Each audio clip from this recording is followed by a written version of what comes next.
Gujjarpura incident के ऊपर बहुत सी बात हो चुकी है, बहुत चैनल्स बहुत कुछ दिखा चुके हैं, लेकिन आज जो उसमें रिक्वायर्ड हैं पुलिस रिफॉर्म्स, उसकी बात करते हैं कि पुलिस रिफॉर्म्स जो हैं उसकी किस तरह से उसको बेटर किया जा सकता है। और ऐसे मुल्ज़म के बारे में एक बहुत वज़ीर-ए-आज़म साहब का एक बयान चल रहा है कि उस मुल्ज़म को ऐसी क्या सज़ा दी जाए कि मुआशरे से दूसरे जो हैं वो इबरत पकड़ें और ऐसे जराइम से जो है इज्तनाब मुमकिन बनाया जा सके और उसकी जो रोकथाम है वो मुमकिन बनाई जा सके।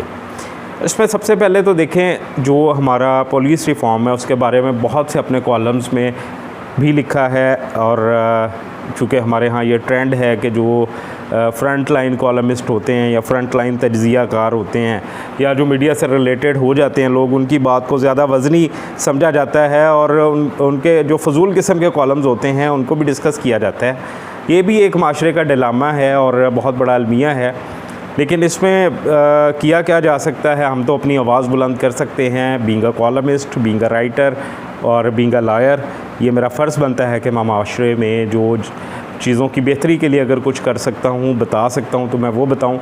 और अगर उसकी रोकथाम के लिए मुझे कोई ज़ाती तौर पे इक़दाम उठाना पड़ता है अदालतों में जाकर इंसाफ की खातिर, तो मैं वो उठाऊँ। पुलिस रिफॉर्म्स को इतनी मुश्किल काम नहीं है।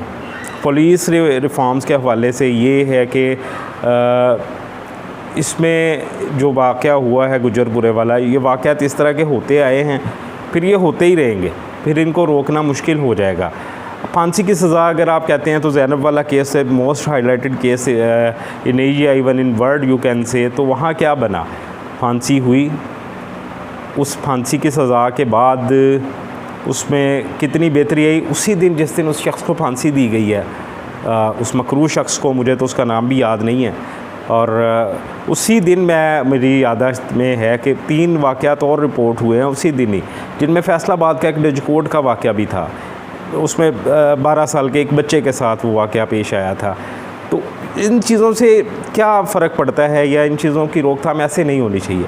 हाँ, इसमें मतलब एक अच्छी ऑप्शन है कि उसकी सज़ा सख्त हो, या इसमें सबसे पहला पॉइंट जो ये है कि ऐसा मुल्ज़म जिसका जो ज़्यादती का मर्तकब हुआ है, DNA टेस्ट में वो साबित हो जाता है कि इसने ये ज़्यादती की है, और उसके लिए फिर कोई ट्रायल हो ना, उसके लिए ये कानून साजी की जा सकती है। हमारे ये इख्तियार लेजिस्लेटिव असम्बली को है, हमारी कानून साज असम्बली को ये इख्तियार है कि वो ये कानून पास करें इन पर्टिकुलर केसेस के वहाँ कोई ट्रायल, कोई शहादत नहीं होगी।